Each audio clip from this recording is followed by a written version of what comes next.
whole point is to come together and talk about the things that we like that are happening with our culture and our relationships inside the store.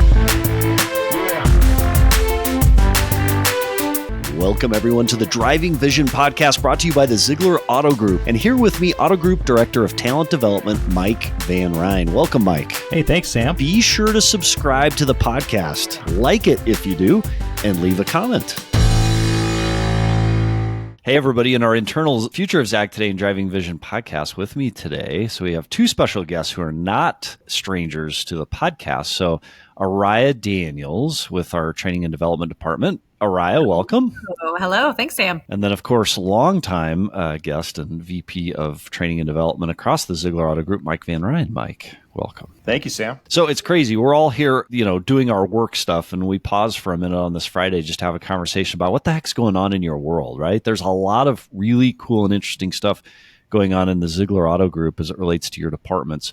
Mike, let's start with some of the awards, and then let's transition into culture surveys. So Zeigler has a unique culture. We've talked a lot about that the past several weeks on the podcast. And Mike, there's some pretty cool awards that Team Zeigler has achieved and earned. Mike, what are they recently? Yeah, 2024 awards, Sam. They've been a lot for us recently, but it's a tribute to our team and everything they do for each other, our culture, and then our customers.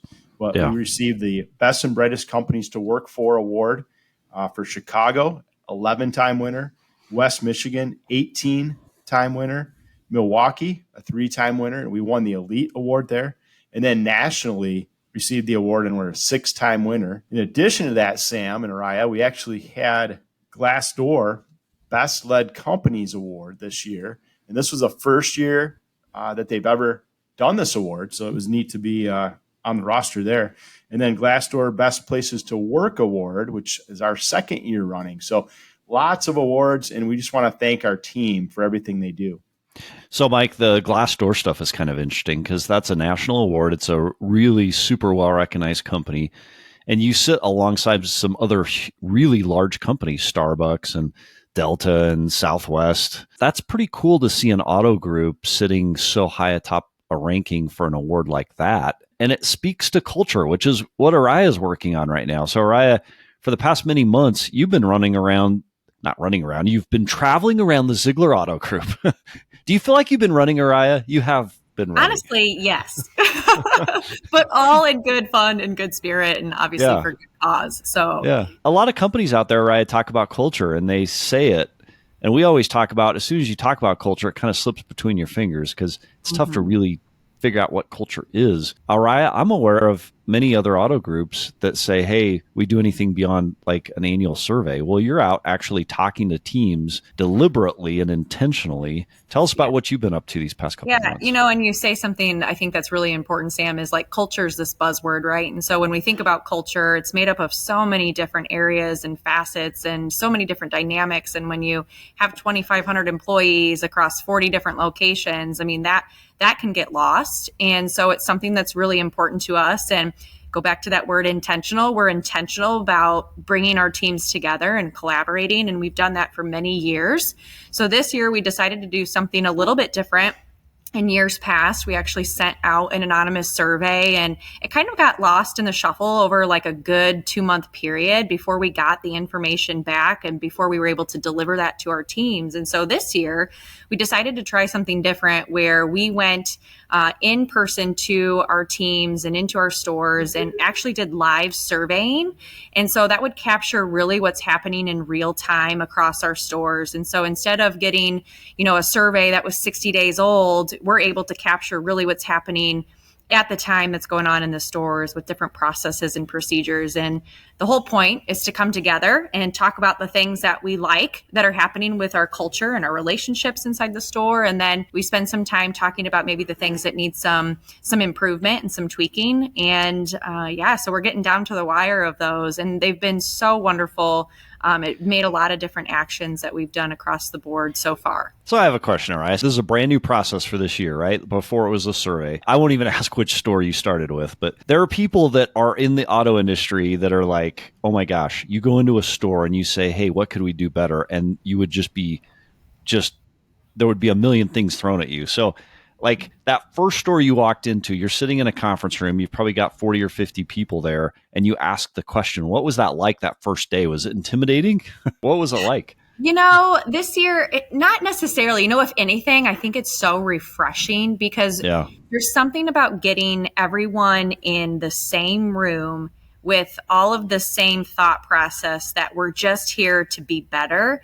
Yeah. And so I think when you do that and we really set the tone of hey, we're respectful of each other's opinions and how we see things. We all have different perceptions of things, but ultimately at the end of this conversation, we're going to leave with better ideas on how to just be better as a team and more successful and more profitable. All those things go hand in hand. So I guess I wouldn't say it was intimidating, but nonetheless, for everyone else, just was refreshing to be able to speak their minds.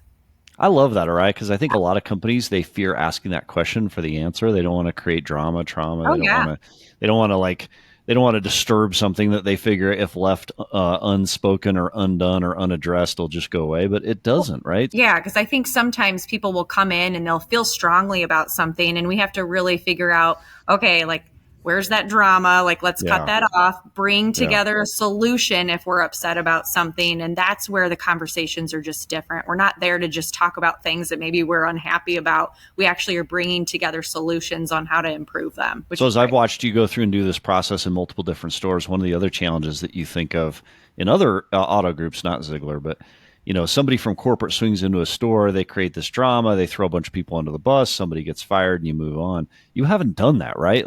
You're there truly to give the store tools to address things on their own, right? Oh yeah, correct. Yeah, there's never any, I'm sure from a few people and just across the board, there are times where people feel a little intimidated or less interested to speak up, but we really encourage those kind of difficult, I hate calling them difficult, necessary conversations. Yeah, right? Jim Craig said that last week. Yeah.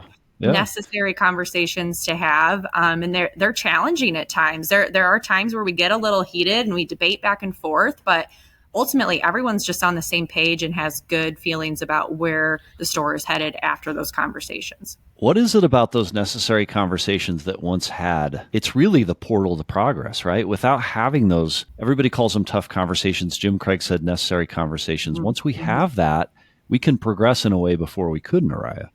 Oh, yeah. Well, it creates a level of trust, I think, everyone is finally on board and maybe, agree to disagree on certain things, but ultimately there's trust there because everyone has the same common goal, and that's just to become better. Yeah. Yeah. Oh, I like that. So the other thing that makes Zeigler, I think, unique, and I've worked with auto dealers across the country for decades. We compete against each other in a way that very few companies compete, and then we collaborate in a way that very few companies collaborate. How has that come out in the culture surveys and your interactions in the stores these past months? Yeah, so it's funny, and I know Mike could probably chime into this too and attest to the stores that he's gone into, but it seems like almost always some of our action plans align with other stores' action plans. And a lot of the times, and really what we saw quite a bit this year is just different communication processes. So communication within each department or communication between departments or as a store as a whole. Everyone really just wants to feel included and involved in what's going on. And sometimes, we get so busy and we've got so many team members in our stores that some of that information can get lost. So it's all about bringing us back together to really set the standard of what we want our communication to look like. What do we want our culture to look like? So by having those conversations, it's similar across all of our stores in a sense of that way. And Mike, you're probably seeing the same thing in the ones you've done. Yeah, very similar. Well said, Ariah. One of the things I've seen too that's been rewarding, Sam and Ariah, over the years. I mean, we started this thing in 2006 and we didn't know where it would go, but we've continued to improve every year. And it's from ideas and suggestions from our employees or our team members, I should say.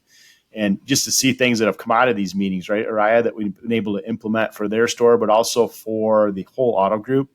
I mean, a couple examples would be, I know in a few minutes we're going to talk about our product knowledge and walk around competition. That came as an idea out of one of these sessions. The President's Circle for service technicians and how we reward them and honor them, the service technicians and service advisors. That was an idea from one of these sessions.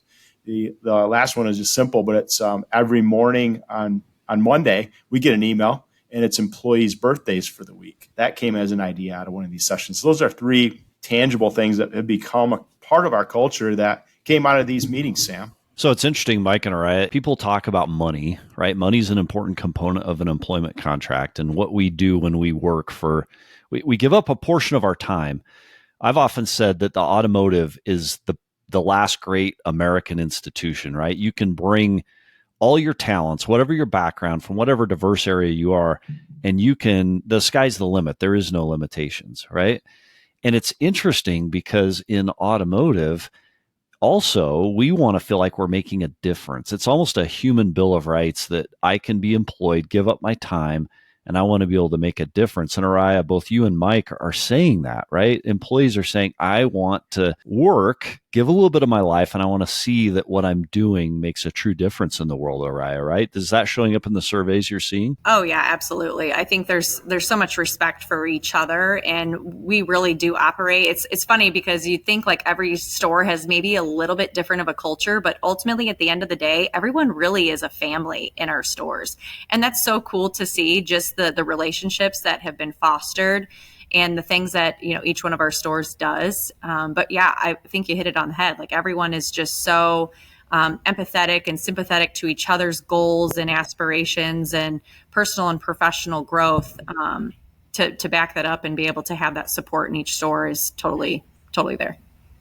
And a lot of that comes down, Ariah and Sam, to selection of the right people for our team. Yeah. And Ariah and I always say when we're doing our training and development sessions that everybody that comes on board either takes the culture up a notch or takes our culture down a notch. It never remains stagnant. Yeah, for sure.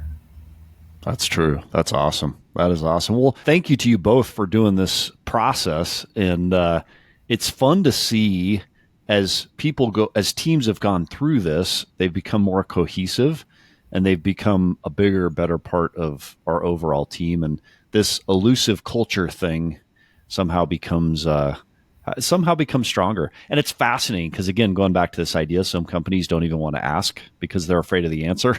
Team Zeigler, we're not afraid of it. We're going to deal with that tough stuff. We definitely embrace it. We look at challenges like that. And I love that about our organization is that we almost invite challenges because we embrace it as an opportunity to just become better, right? I just love that we do that. And a lot of these conversations are to do just that. I interviewed this week an author of a book that does sales training, and it's been associated with some large groups like Sewell and others. It'll play in months or in coming weeks. But one of the things he talked about is it's important for a winning team and a winning sales person to have adversity intelligence. So to know how to overcome it, how to approach it, how to go through it. Like, we've been hit by adversity recently, right? And it's interesting because every piece of adversity ends up kind of contributing to the bigger whole. So Aaron talked about, in 01, there was a recession. In 08, there was a massive recession, the biggest we've seen in the car business ever since there was COVID, right? And each moment helped grow the company. And then, we had the CDK outage. And I was blown away by the responses of our teams when we talk about culture. Rather than closing the doors and saying, hey, we're done, we're not going to go any further, people just said, we can't do this anymore. They said, how do I do this different? And a team's ability to innovate and be resourceful instead of looking for the resources, they started to go to paper and whatnot. I don't know if either of you have thoughts about how kind of the team dealt with the challenge that was that shutdown, but it was 10 days. It was crazy while the Russians got our data back. And it wasn't even us, it was a partner, right? So it had nothing to do with us. Right? It speaks volumes to our culture. I think if our culture was not in a way where it was productive and positive and we didn't have processes in place, then we probably would have went backwards, right? So I think it's important. It's such an important piece that when you have good processes in place and good relationships with people that you can get through anything. So, So to all of our teams that are listening to this, thank you for your hard work during that period. We had a finance meeting this past week. We do it every quarter where we recap best practices from the prior quarter. And I was kind of Mike, you were there, you were in the meeting. I was expecting everybody in that meeting to be super tired and kind of exhausted, there to be some fatigue and kind of a little bit of frustration because maybe things had gone backwards. And it was fascinating because there was an energy, there was an excitement, there was an engagement, and maybe even more important, they actually held the line very well during the outage. Probably better, I think, as I compare, we met with our insurance provider this week as well. And as I compared notes with him with what other groups experienced, I mean, we were, to your point, Ariah, from a cultural standpoint, we were resilient in a way that is a little bit astonishing. Yeah, I totally saw that as well, Sam, in the meeting with you this week. And there was a good energy and collaboration. And then also, the tie-in is really neat coming from the training development side that recently we brought in a speaker, and her name was Rebecca Gregory. And she was 10 years ago, unfortunately, her and her 5-year-old son were in the Boston Marathon bombing. And she talked about going through 76 surgeries. She talked about mindset. She talked about resiliency. And, Sam, we all go through challenges in our life. And like Ariah said, we have to look at those challenges and make them become opportunities. So the things that Rebecca Gregory taught us a couple months ago,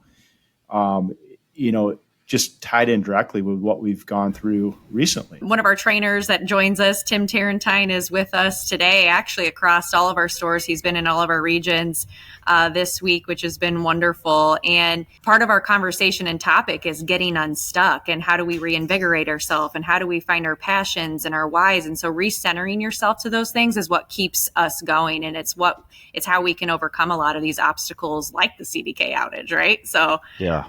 Yeah. So actually, to our external audience and to our internal, you can go back and search Tim Tarentine in our episodes. He's been a many-time guest. He's a partner within the Zeigler Auto Group in a lot of the same ways as Jim Craig is. So we'd love to have him back soon to talk more about this getting unstuck. But it is interesting, like when you think about a large team, how do you go from adversity and having to be super resourceful and expending a lot of energy to just continuing that? And I was impressed with it. It was impressive and very interesting as a social experiment.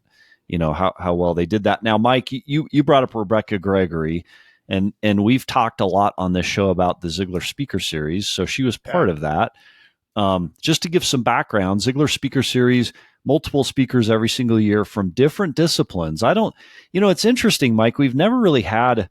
Like maybe the closest person in the car business we've had in that is like Grant Cardone, right? But now he's in real estate, right? It's not people that are vendors in automotive or automotive specific. They're outside the industry.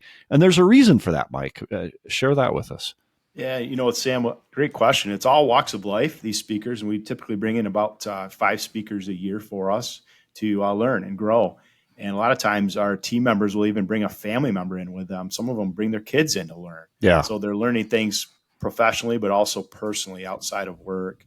So, Rebecca Gregory was one, and Sam, we interviewed her on our podcast. So you can go back and check out Rebecca Gregory.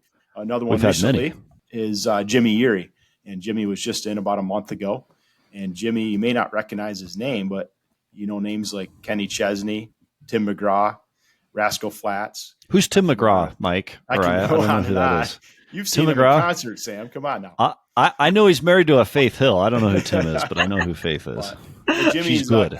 Country music singer and songwriter, and has written so many different songs. So, Mike, who's coming up in the speaker series? Who can we look forward to in the coming months? Not to put you on the spot. I know you're working on some things. Any teases to tell us about? Well, we're working on a few things outside of the norm, things we've never had before. So maybe could be a bodybuilder. Oh, what do you think of that? Actually, that'd be fun. Ariah's got a super big. You've got kind of an iconic Instagram following, Ariah. Watching your. I am no bodybuilder. Your workout routine. I would love to figure out the bodybuilding thing. I'm trying to figure out how to do that. I drink more protein than I should. But that'd be fun. Jimmy Urey, check Jimmy Urey out too on our podcast, Sam, and also he's got a song right now on the charts. It's called "She's Somebody's Daughter" by Drew Baldridge. Jimmy wrote this song, and last week it was ranked number 8. This week it's projected to be at 5 on the Billboard charts. Wow. Okay, so Zeigler Speaker Series, that's awesome. Let's also talk about performance groups. So we have several groups across the auto group. For our internal employees, they know about these. For external, they may not. If I want to become a finance manager, I can join a group and learn a little bit about it. If I want to become a general manager, I can join a group, learn about it. and become proficient. Aaron even talked about it on the Dealership Car Guy podcast with Yossi, how, hey, we can teach you how to become a general manager as an example. So this past week, we just graduated 10 finance managers, right? Mike, you were there. Tell us a little bit about what that experience was like to see 10. We started with 22, 23, so it was less than half that finished, because it's not easy. It's not a layup. You've got to do things. But give me your thoughts on that. Well, the word rigorous comes up, right? It must be a rigorous curriculum that they're going through.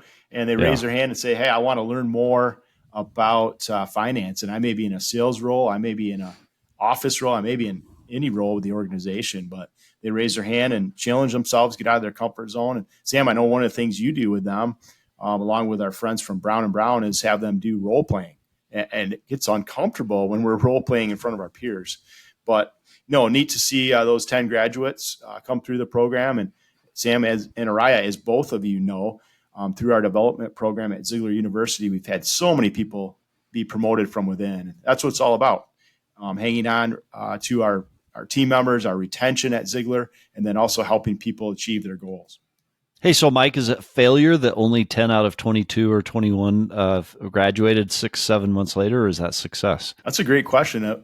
As leaders, we have to look upon ourselves and make sure that we're doing everything we can to coach and mentor people. But, Mike, the answer is it's success. Darn it. So I don't know, man. Come on. There may be some self-reflection in there, Sam. It's success. So it may be failure on my part for not getting everybody through, but it also could be success that not everybody is suited for every job, right? And so initially I may hand raise and say, hey, I want to become a finance manager. Do you know one thing I learned as we went through this session? So 2 things I learned. I'll share it with you here. You didn't even ask. Ariah, ask. Sam, what did you learn? And I'll share. Sam, what did you learn? Oh, fantastic. I'm going to tell you. So there were 2 things that are fascinating. Number one, finance manager, for those who are outside the industry, is a leadership role without question. But in a traditional setting, you have no hire fire, you don't sign paychecks, you don't do performance reviews, you're not a traditional leader with a bunch of followers who are assigned with you. So finance managers lead by influence, they don't lead by title. And that can be the toughest thing, but it can also be the greatest thing to learn. It is an awesome way to lead, but not everybody's suited for that. So if somebody comes into it thinking, hey, I can lead by title, and they expect people to follow by title, they are going to be miserable because they're going to be like, hey, somebody's supposed to be listening to me and they're not, and they're going to fail. The other thing that's interesting about the finance role is cars, we're selling tangible. You can touch, see, feel it, get excited about it. In finance, it's not as tangible because you're selling protections, and that's a big switch. So not everybody's well suited for it, but I love here at our group that if you have an interest in it, you can hand raise, you can learn about it, figure out if it's a good path.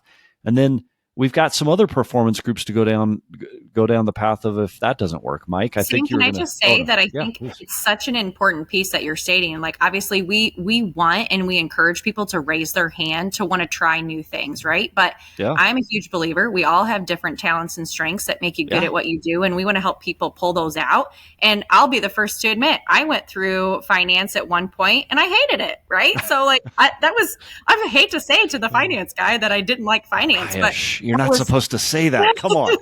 Can we edit that? I'll say it wasn't my strength, right? So it wasn't my strength. It was not my strength. But no, how boring would the world be? How boring would the world be if we all did the same thing and our strength developed? Right. If we just had a company of 2,500 general managers, how boring would that be? That's why we always talk about the detailer is such an important job, no matter who it is. If they do their job to the best of their ability, they know their job, they do their job. We are better as a team. And so I like that. Tell us, what are some of the other performance groups for those internally and even externally that might be interested in joining some of those opportunities? Go for it. I'll share a couple, then I'll turn it over to Ariah that she has one kicking off here in a week or two. Oh, cool. I want to hear this. Yeah, some of the other things we've had, Sam. And I'll say this. I'll say I was really proud of our performance group for F&I, and we had 3 of our new stores represented there, Sam. That was pretty neat too, that we just brought online last year. But Subaru Fort Wayne, Subaru Lafayette, they did a nice job. Yep. And Holland too. Right? And Holland. So, yeah, pretty neat. So we have a general manager performance group that meets regularly with Aaron Zeigler.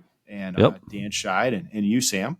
Yep. We also have an academy class that's very similar to the NADA Academy. It's like a Dealer 20 or an NADA Academy. Yeah. Yep. Yeah, so those are 2 levels, and then Ariah's kicking one off here in a couple weeks, I believe. So Ariah, a really neat. So this is not live, and this isn't happening right now. Give us a tease on what's going on. Yeah, I'm really excited. We've got, actually, we have so many different facets going on, and 2 that are kicking off again next week. So we actually have our Women in Leadership group. So we just recently started a Women Leaders of the ZAG group that brings together a bunch of female leaders in the organization. It's just a way to connect and inspire and empower what typically has been a non-dominated field in our industry for women. So we've got a coaching call on that next Thursday, but we're also kicking off a new series of our Aspiring Leaders course, which is really for any leader in the organization who's interested in just growing in a capacity of their leadership, and maybe they have future endeavors to want to grow into a new role. And so we go through kind of a 5-series class and curriculum where they get to learn from so many different leaders inside the organization and go through some different things that help them really step out of their comfort zone and grow as a person, personally and professionally. So we've always got something going on, but those are the 2 that are coming up in the next week, which I'm really excited for. So, Ariah, what if I want to join one of those? What if I want to join one of those 2 groups? How can I get more information? Now, I know the first one I can't join, but the second one I might be able to. What?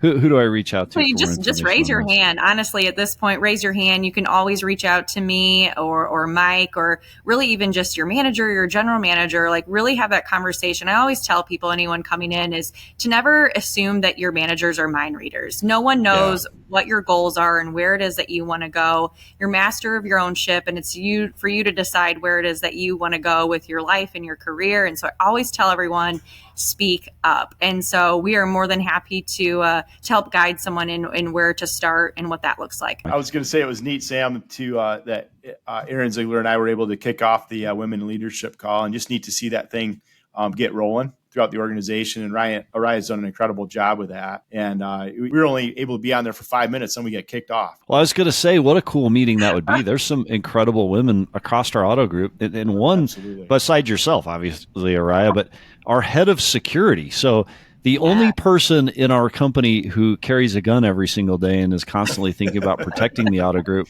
Carrie Ann Thomas, she's an incredible individual. And so the depth, the strength, those will be fascinating conversations that you have.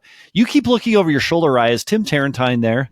Tim's here, but also Bob Keel, our fixed ops director, is here, and he's just making a few comments. So I'm having. Oh my gosh! Wait, tell Bob to come over here, Bob. So Bob is actually another great instrumental part of one of our academy classes. Yeah, have Bob tell us about the academies. Hey, Bob, what service academy do we have going on here?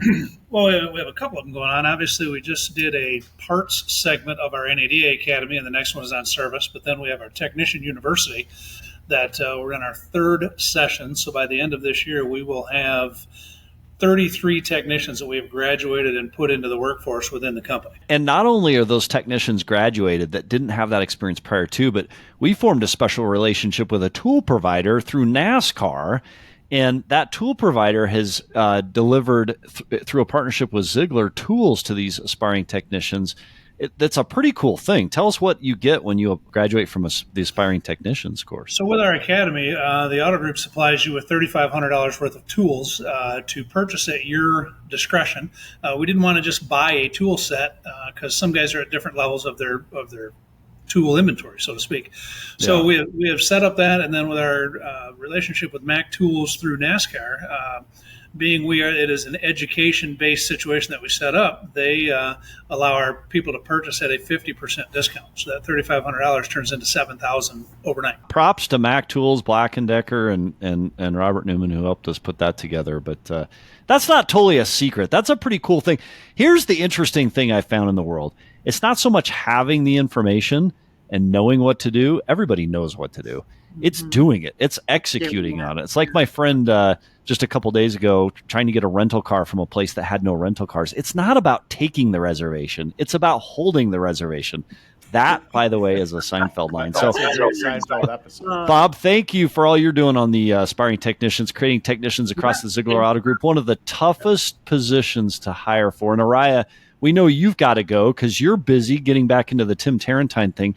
Before we break, one question for both of you. Auto and retail in particular is a tough gig. Like, it takes a lot of time.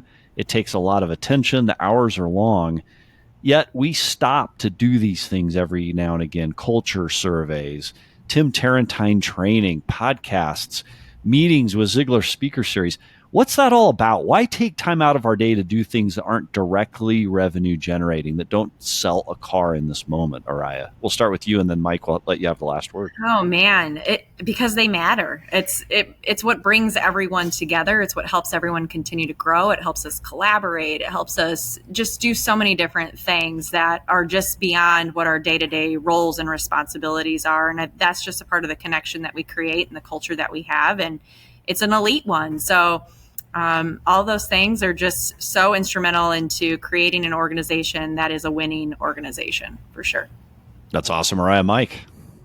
It's about Kaizen, continuous improvement.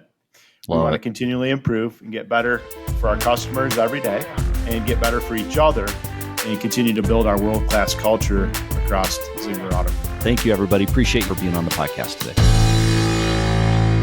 Special thanks to Mike Van Ryn, Ariah Daniels. Bob Keel came in at the very end for contributing to this week's episode. Until next week, how are you driving vision today?